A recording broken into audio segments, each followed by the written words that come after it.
Thank you, Mr. Wilson. I now recognize Mr. Connolly from Virginia for 5 minutes. Thank you, Mr. Chairman, and thank you for allowing me to participate. Welcome to our two witnesses. And let me just say, I think hopefully you have heard on a bipartisan basis, and I hope it helps you diplomatically and in counterpart discussions. I do think the sentiment here in Congress is no F-16s or major weapon sales to Turkey until they've decided to release Sweden and allow Sweden's accession immediately into NATO. Turkey doesn't get to do that without, block it without consequences. I also believe that in Congress there's probably broad support for going ahead with F-16s for Ukraine and going ahead at Vilnius and giving the green light to an invitation, a direct invitation to Ukraine for membership. Ms. Cooper, I would say to you, I appreciate, and I think a lot of my colleagues appreciate, your concern and deference to Congress about certain things like cluster bombs. That's not a non-controversial item, and it's not necessarily in the approved list on a bipartisan basis going to Ukraine. And we need to have that debate and that discussion, and you're absolutely right to express the caution you did from my point of view. Mr. Assistant Secretary, I'm going to ask you two questions. One is maybe easier than the other. The other one is not going to be particularly an invitation to a diplomatic answer, but it's going to be direct. So the first one is, where are we?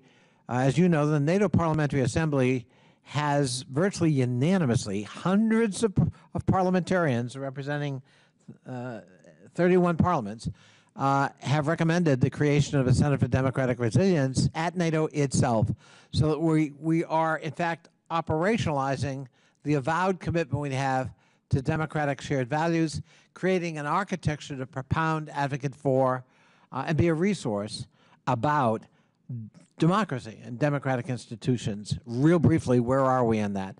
Because last time I checked, we had 29 out of 30 ambassadors to the North Atlantic Council supporting the idea.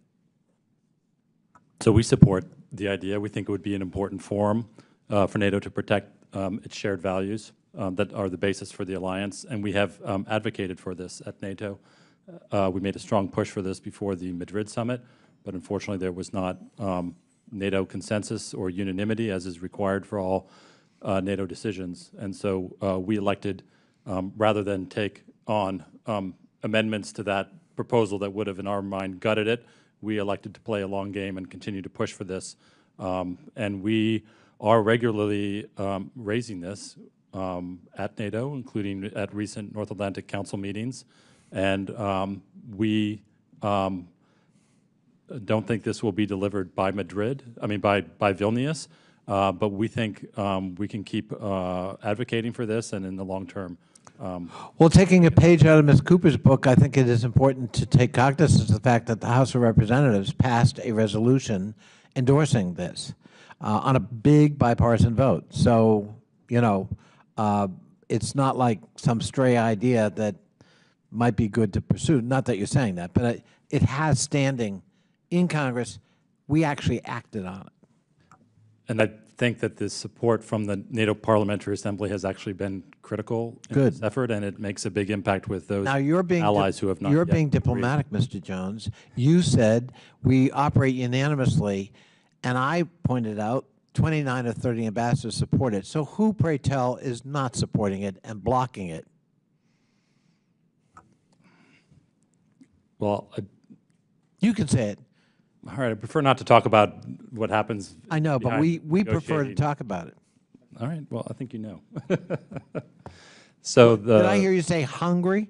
Yes, that's what I thought. You said that. But so real quickly, but I'll make a statement so I don't put you in it. I think the time has come to reassess the relationship with Hungary across the board. The EU is doing it and has suspended aid. It is absolutely going down a road that compromises democratic institutions. It has publicly criticized the United States for undermining its own legitimacy as a government. rather than Russia. It has strengthened its relationships with Russia in the middle of a war. It has threatened to block further sanctions, and it's blocking certainly the membership of Sweden, the accession of Sweden to NATO. It raises serious questions about a viper at our breast in NATO. And I think the time has come for a serious reassessment about the relationship with Hungary. With that, I yield back, Mr. Chairman. Thank you. Thank you, Mr. Connolly. I now recognize Mr.